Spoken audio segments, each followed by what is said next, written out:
Well, thank you very much, Hendra. Thank you very much for this warm introduction. And can you hear me all right? Yes, all good, thank you. Okay.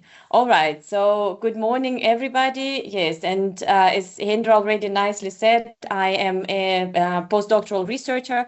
I do a lot of studies on balance, but also on how nervous system reacts to balance issues, or sometimes our brain adapts if some diseases impair our balance. But I also approach movement from a completely different, very practical angle because I am a dancer myself. And I also teach dance as practical module for our biokinetic students. So maybe I will not talk a lot because I actually want you to do some movements with me. And I can only give you a very quick overview of what is available. And actually, to begin with, I think when we talk about well-being and movement, the conversation usually goes to this generic advice. You need to sleep enough, you need to do exercise, walking is good for you. But I think these days we are all quite exhausted by this generic advice, especially we are academics, right? So we are facing our deadlines, we have to publish articles, we have to teach, um, we have to grade our students. So, and being told to go take a walk and find 2 hours to go to the gym and do some stretches, it kind of feels dismissive. It feels like another task that is added to our very long, already impossible to-do list. So today I want to do it a little bit practically and see what we can do in very short periods of time without going to the gym. And actually, let me share with you 2 slides. Well, three. This is the title slide. And what I want to convey with this is we are academics, right? We are paid to think. The brain is our primary instrument. But the thing is, right now, all of us, well, almost all of us, if not all of us, we live almost entirely in our brain and our prefrontal cortex. So we are detached, we are disconnected from the physical environment around us and also from our physical body. And to understand why that can be detrimental, why it can destroy our focus, we have to actually look at the modern computational neuroscience. So for a very long time, we looked at our brain as if it was a reactive organ. So the brain is waiting for our eyes to see something, our ears hear something, and then the brain reacts. But then the latest neuroscience computational models, and one of them is Carl Friston's free energy principle, they show us that the brain is actually a predictive machine. So our brain constantly guesses in which state our body should be in based on the demands of the environment. So it tries to predict what it needs to, what it thinks it will need to react to later. But then what happens when we sit at our desk and we write a very important and very difficult paper, our cognitive load is huge. We are processing complex arguments, we are planning, we are structuring, we are thinking, analyzing, and the brain correctly interprets that as a high demand, high stress environment.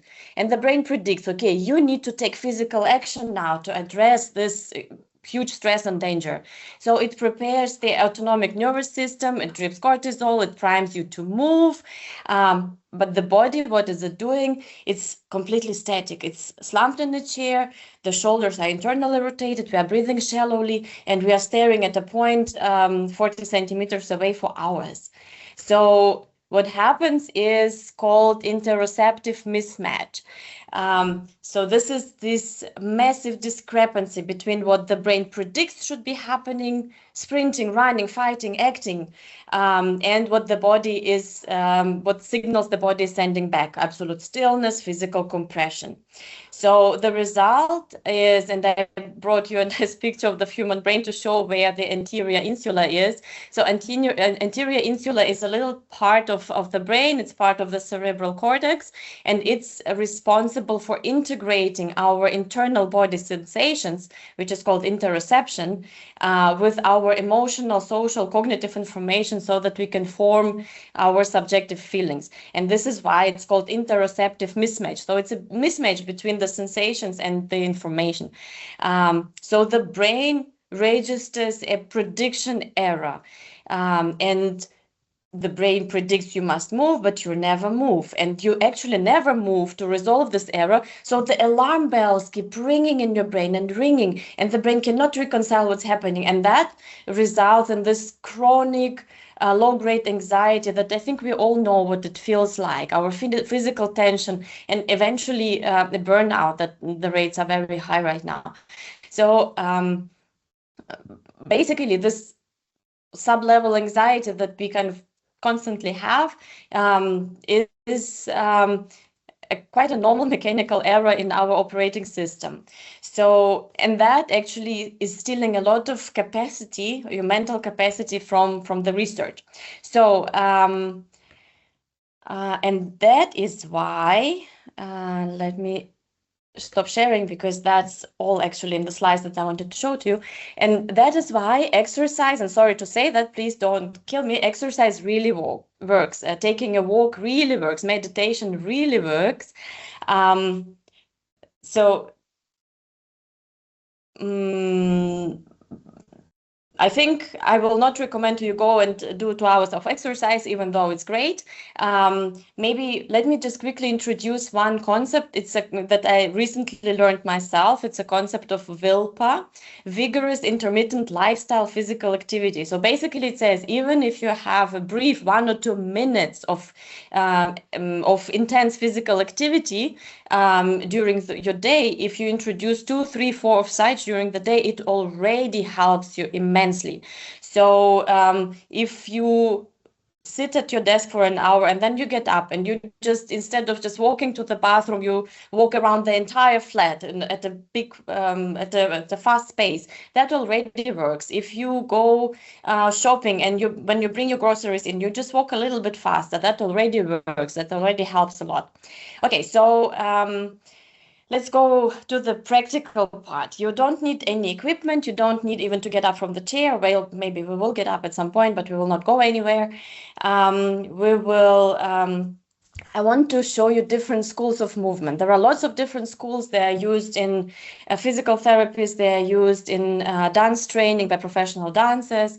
And many of them are actually best done with a certified instructor, because they put you into correct positions and everything. But there are also some things that we can do on our own. So the first school of movement that I want to introduce is called Feldenkreis. And Feldenkreis, basically, it uses very simple, very gentle movements that help you to unlearn your stiff habits. And it helps you to very quickly drop your resting muscle tone, so that you can again remember what it is like to move with natural ease and comfort. And when we drop our muscle tone, also our anxiety and stress levels drop. So first we will do an exercise for, well, just basically a sitting exercise. So what we will do is, now we will sit at the front edge of our chairs, and I cannot see any of you. So those of you willing to share the screen would be great. Then we kind of have a feeling we are moving together, but I also don't mind just moving on my own, and hope that somebody out there is still with me. So we sit on the front edge of the seat. We put hands on our thighs, and at first we just notice the contact of our sit bones on the chair, and just sit and listen. Listen to your body? Are you sitting symmetrically? Thank you for starting the videos, appreciate that. Are you maybe more relying on your right side, or more towards the left? Just listen to it. You don't even need to correct. And then what we will do is we will tilt our head so I will go, I'm not sure if you can, somebody says cannot see the presenter. Okay. Might be something on that side, because I can see you. Can other people just confirm that they can see the presenter? Yes, yes, we can. Okay, thank you. All right, thank you. Okay, so what we will do now, we will tilt our head slightly to the right. And I'm sorry if it's mirrored for you, just go to the right. Very easy, you don't need to go to the limit. So we don't want to bend the neck, we want to tilt. And then return and then tilt again and let the body follow. And then let's maybe go to the other side and compare which side feels lighter or easier, just a couple of times. And to the one side, to the other side. And now we will only go to the right. So what we will do is we will put our hand on our head and we will again tilt to the right and return to the middle. And as you go, so you can feel that your elbow is making an arch when you do that, and feel how the ribs on your right side are collapsing. The distance between the ribs and the distance between the ribs on the left is expanding. Can you sense that? And maybe one last time. And now we will not do the other side. We will now we will lift our right sit bone. As we sit, we just lift it again comfortably for you. We will lift and we will return to both sit bones. And again, observe your ribs, how they again shrink on the right side. So unless you move in the whole block, which right now we don't want, yes? So we want to feel how the body reacts, trying to maintain the balance, and the distance between the ribs on the right is becoming smaller and the other side is stretching. And you feel that your head wants to also tilt to the side now automatically. And now let's do both things together. So we place the hand on the head and we tilt the head and we lift the hip. And we do that maybe another once or twice. Again, comfortably, no strain anywhere. And you can try to, when you bend, you exhale, and to return, you inhale. And now if we put our hands back on our thighs, we can go again to the right, the original movement, and then go to the left. And can you feel the difference now that the right side, already after this very gentle exercise, it feels more fluid, it's a bit more connected, a bit more integrated. So this is one exercise, and normally we do it slower with more attention, but given that we have 1 hour, I just want to give you a feel. Another very nice Feldenkrais exercise, it's called the pelvic clock. So we already did a little bit of that. So again, sitting at the edge of the chair, what we can do is we imagine our pelvis is resting, our hips are resting on a clock face, and we just want to rock the weight from 12 o'clock, so the tailbone, to 6 o'clock, so the pubic bone, and then from side to side, so from 3 o'clock to 9. And then if we do it a few times, it's very nice for our lumbar spine, so for our lower back, releases the tension, and it's also kind of interrupts the static sitting pattern. Very nice thing to do in between. Another exercise that we can do is for our eyes, because we stare in front of us for so long. So what I want you to do is I want you to, with your eyes, I want you to turn your head slowly to the right and your eyes to the left. And then return, and then to the other side. So the head goes one way and the eyes go the other way. I need to focus a little.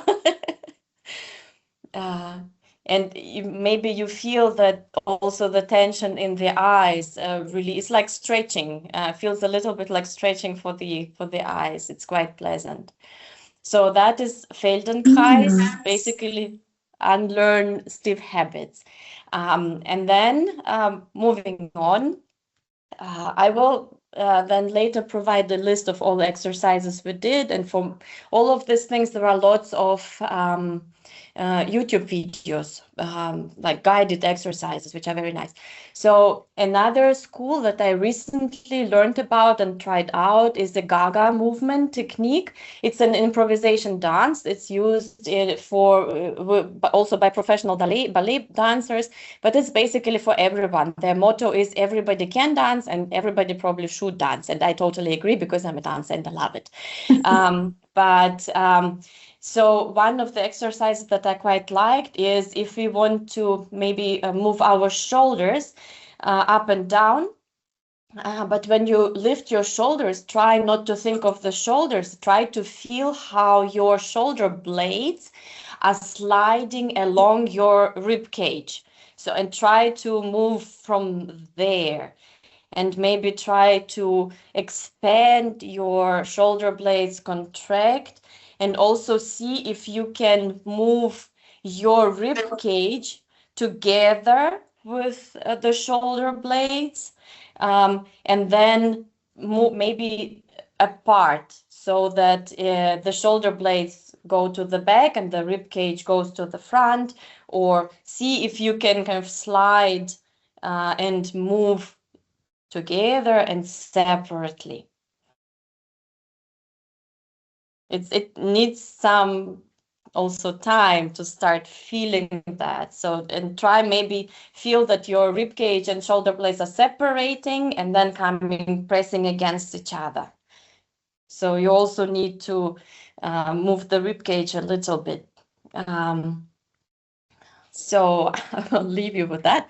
And another exercise for listening to the body. So Gaga is very much about, it's called proprioceptive listening. So listening to your body, to the inside sensations.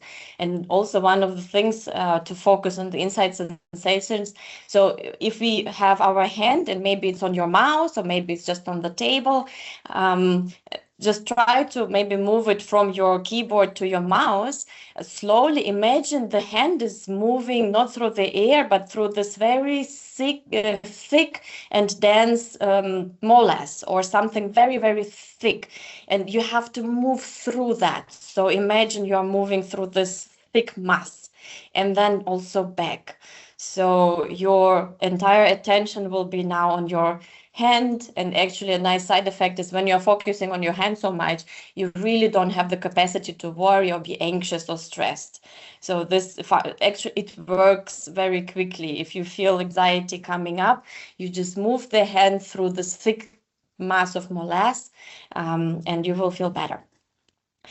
Okay, so that is a little bit of Gaga, and Gaga actually offers 1 month free online classes as a free trial. I think they offer 9 classes per month.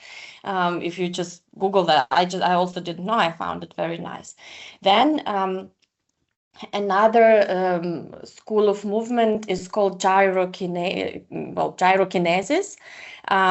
That one is very much about the spine, because the flexibility of the spine is extremely important for healthy aging.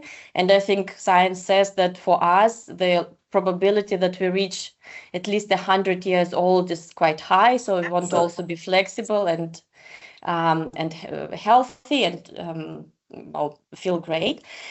Spine is extremely important. So gyrokinesis hydrates the joints and hydrates the whole spine. And it's also it's an entire therapeutic movement, so it's best done with a certified professional, because they also use a lot of very special devices. But there are also exercises that can be done at a normal chair.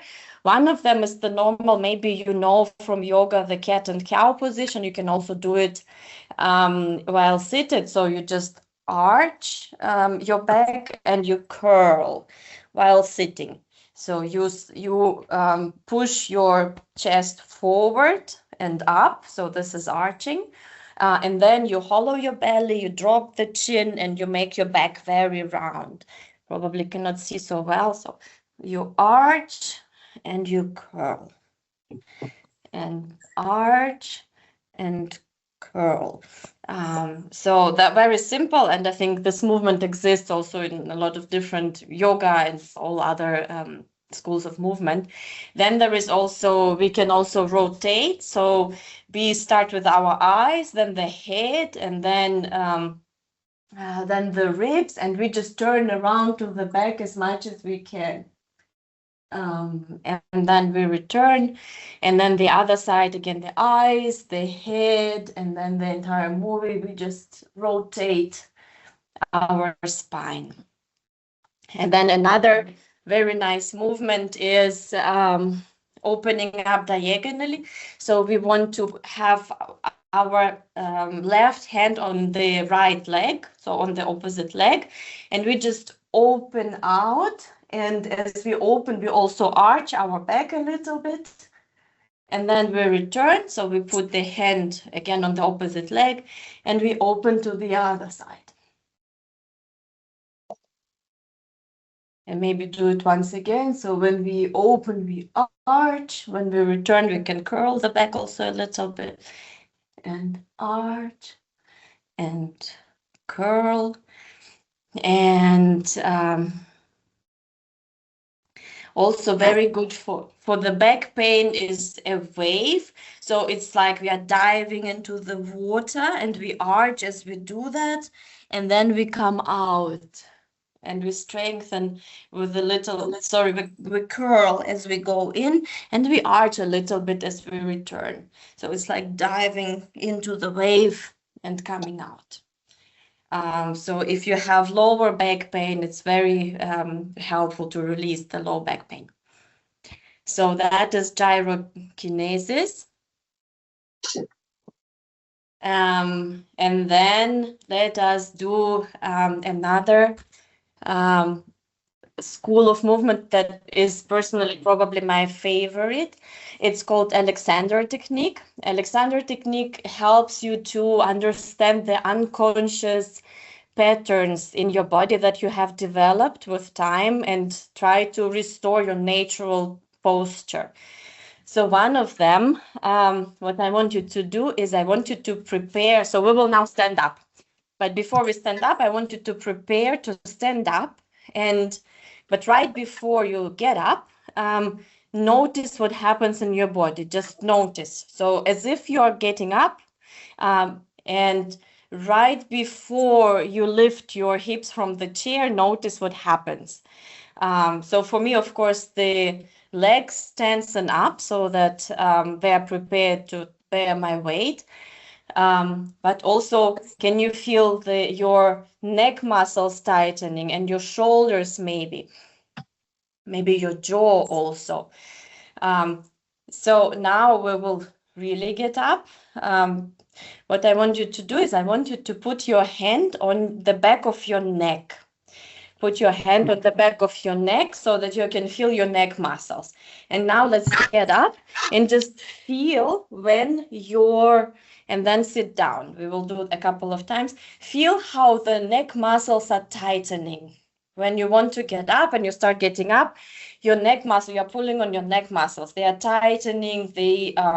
It's similar to startle reflex, also sometimes combined with the shoulders. So I want you to, when you start getting up, and as soon as you feel that you are pulling on your neck muscles, that they are tightening, you lower your head, bend a little bit to release that. And whenever you feel that happening, don't let it happen. So let's try to get up and get down again without neck muscles tightening. And I hope you are doing that. And then I hope you will feel that actually it's really difficult. So even for me, I've been doing it and trying it out, and it's really, really difficult. So really need to pay attention how much we are used to. And if you're feeling that you're pulling on your muscles, again, bend your head down to release the muscles. So now I'm when I'm getting up, sometimes I remember to do that. So I'm training myself to stop tightening so much. So, okay, one last time. And then when you're up, let's keep standing up. And Alexander technique has some very nice tips for for standing better, because sometimes people find it difficult to stand for long periods of time. So first, and Alexandra technique is also very much about first seeing, listening to your body. We don't change anything. So first thing I want you to do is look at your feet, how your feet are, how wide or how narrow they are. Don't correct anything, just notice. So normally we find it most easy to stand when the feet are directly under our hip joints. So if the legs or feet are too far apart, it creates pressure on the lower leg. If they're too narrow, then it actually makes our balance a bit more difficult. So it also creates strains.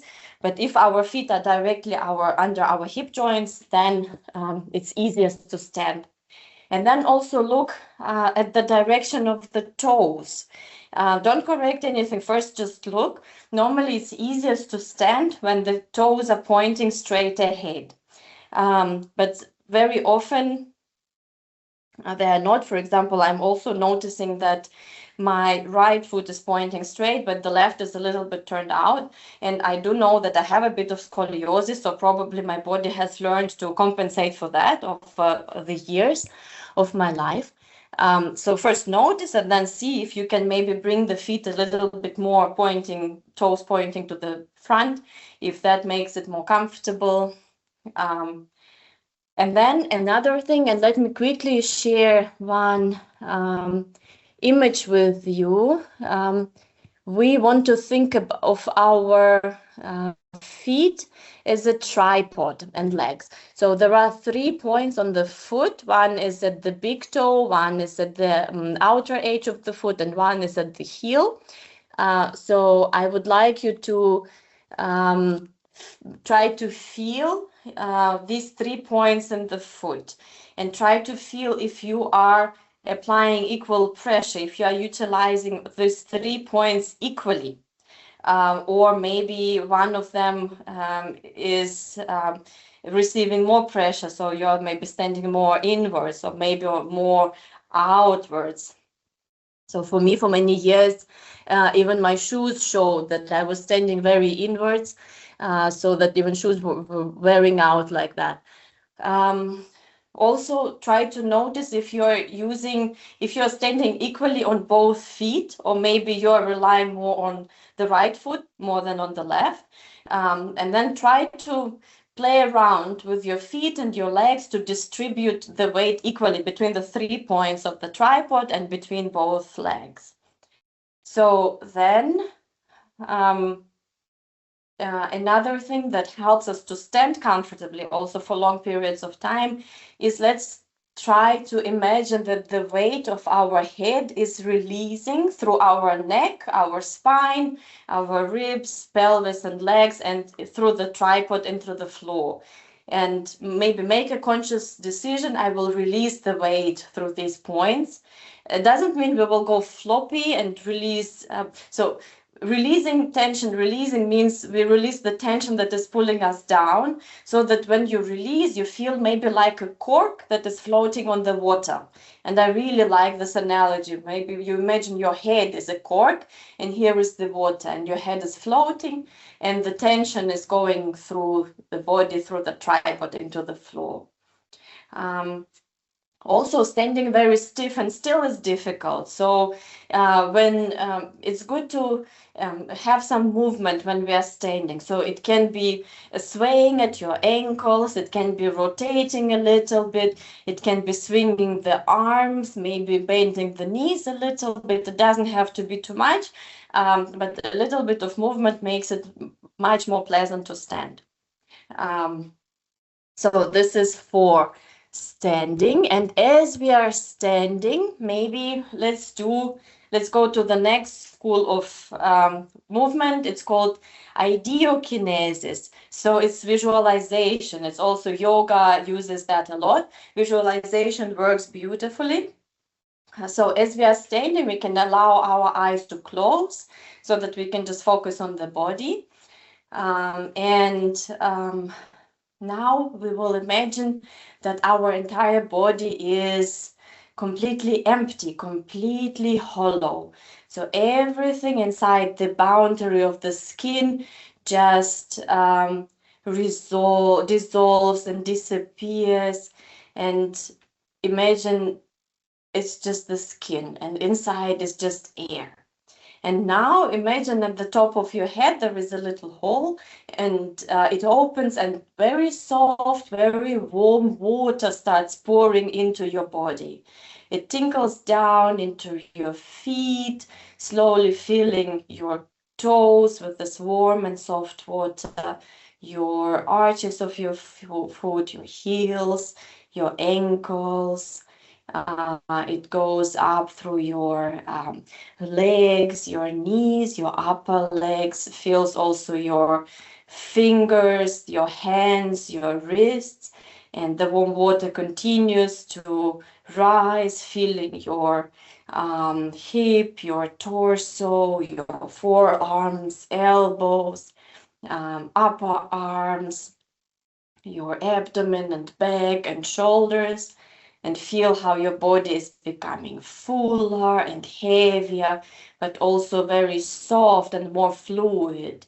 The water continues to fill you, to rise, goes through your chest and fills your jaw, the space between your ears, and up to your forehead, up until your body is full of this water. And now that you're full of this water starts leaving your body through the soles of your feet slowly again. The level is lowering, so your head, the water exits your head and your neck and is pouring down, slowly flowing away your shoulders, your chest, your upper arms and lower arms, and your belly and your hips. So the water, feel how everything is pouring out, and your upper legs and knees and lower legs and feet. Feel how the last drops are leaving your feet and your hands.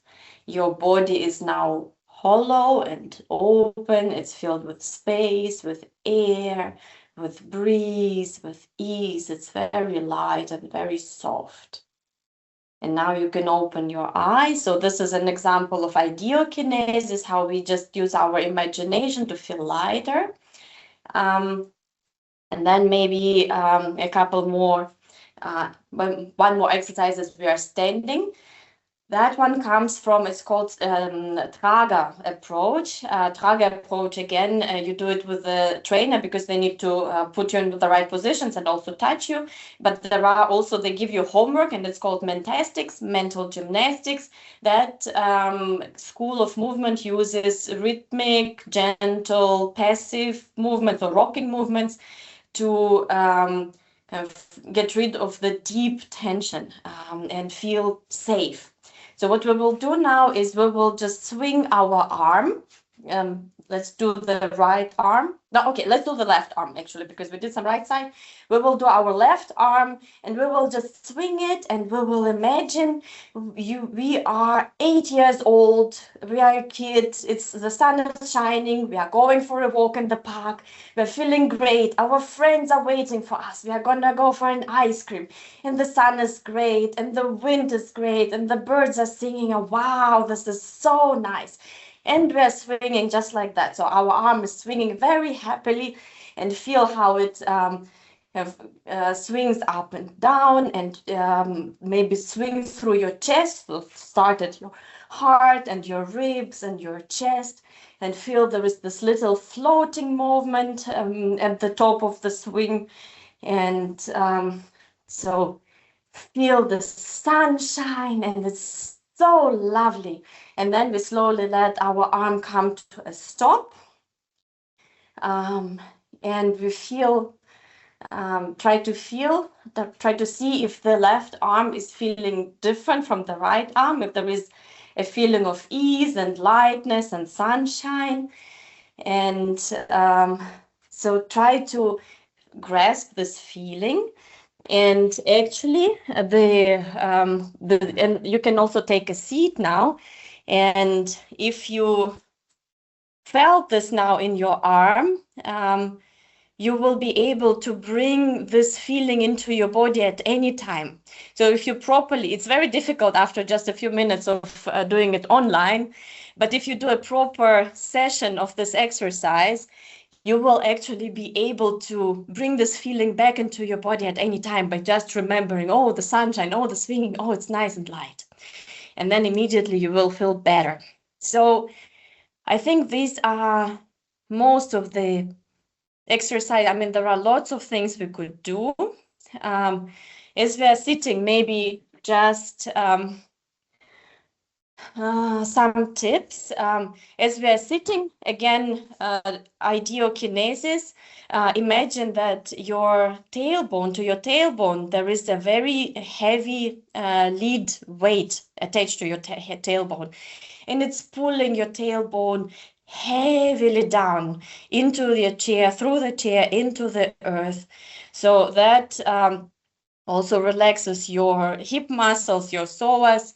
Those are your primary flight or fight muscles, so that it helps also release the stress. And then one of the things that I also do myself quite regularly after I learned about it is, again, from ideokinesis, it's scanning for the echoes. So when you finished your desktop task, send off an email, finished writing something up, finished grading papers, don't move on to the next immediately. Just sit there for just a few seconds and scan your body for the residual tension. So is there any echo in your jaw, in your forehead, in your eyes, shoulders, hands, any residual tension from this task? And then maybe we want to shake it off.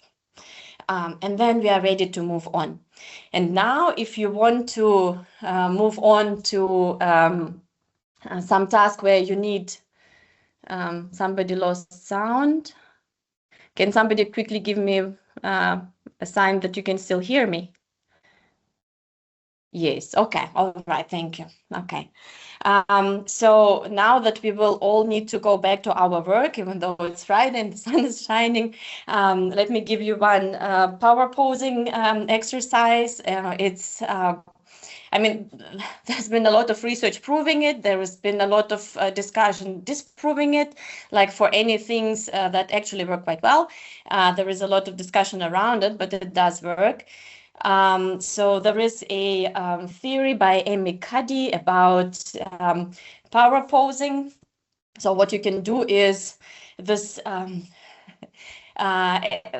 excuse my language, asshole CEO pose, where, you know, like sit like the boss, so that you're so for example, you can do, you know, hands behind your head, elbows wide, you lean back in the chair, your legs wide open. I'm not going to show that, but you can all do that in the privacy of your own space. So you signal your dominance to your brain, and that actually primes your brain to be ready to go and do that next task and win that whatever you have to win. Or you can also, you know, stand up and lean forward, this quite aggressive pose. You plant your hands wide on the desk, you plant your feet quite wide. So again, quite an aggressive pose. Don't do it with other people, just with yourself, to prime your brain. Okay, now we are going to work and tackle something. So that is all on the exercise part, and I just wanted to keep some minutes open for questions, maybe comments. Would be nice to hear if you also felt anything. Yeah.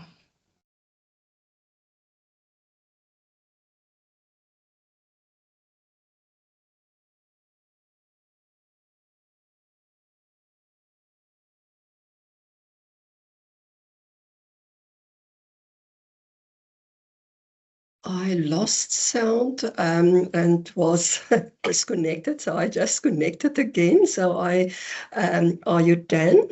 Sorry, I have to ask because I missed now the last No minute or problem. Yes. So we are done with the exercises, and now I just wanted to open the floor for if there are any questions.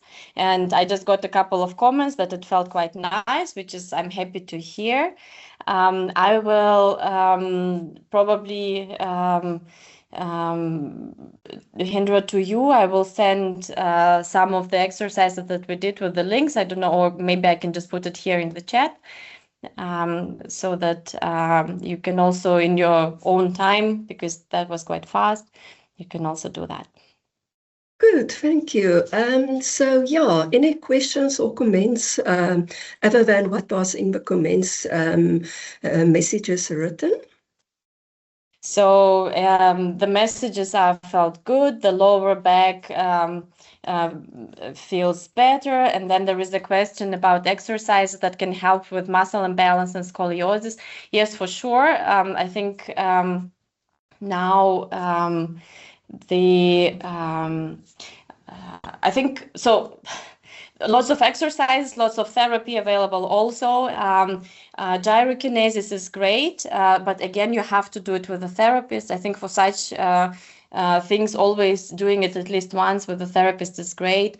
There is also gyrokinesis in South Africa. And they work very much on parallel or on symmetricity in the body. So they make you do things with one side, listen attentively, other side, and they actually correct when they see imbalances. But so I think for you, it also helps very much doing small exercises, but maybe with a mirror or even better with the video, so that you can see, because being aware of something already is the first step. And then definitely having some therapist to help, that I would recommend that. And then blood circulation to the feet in this cold weather. Let me think. So there is one very nice exercise where you put a towel on the floor and then you grasp it with your toes like that, tuck, tuck, tuck, tuck, tuck, tuck. And that moving your toes will help blood circulation for sure. Also, well, if you want to get up and you rise on your toes, go up and down. And also what we very often do is we go up. So, and then we also do a movement like that with the toes. So this is the normal position of the toe, but we also bend it inside and out this also massages the joints and also warms up the feet. Good. Thank you. Any other questions? Thank you. So then recommendations for therapists that can assist. I do not have, I mean, we have the whole university full of biokineticists. We have lots of specialists in the university alone. And for the specific schools, I just recommend searching online. I cannot recommend anyone personally. I don't work with anyone personally here. Solutions for brain fog.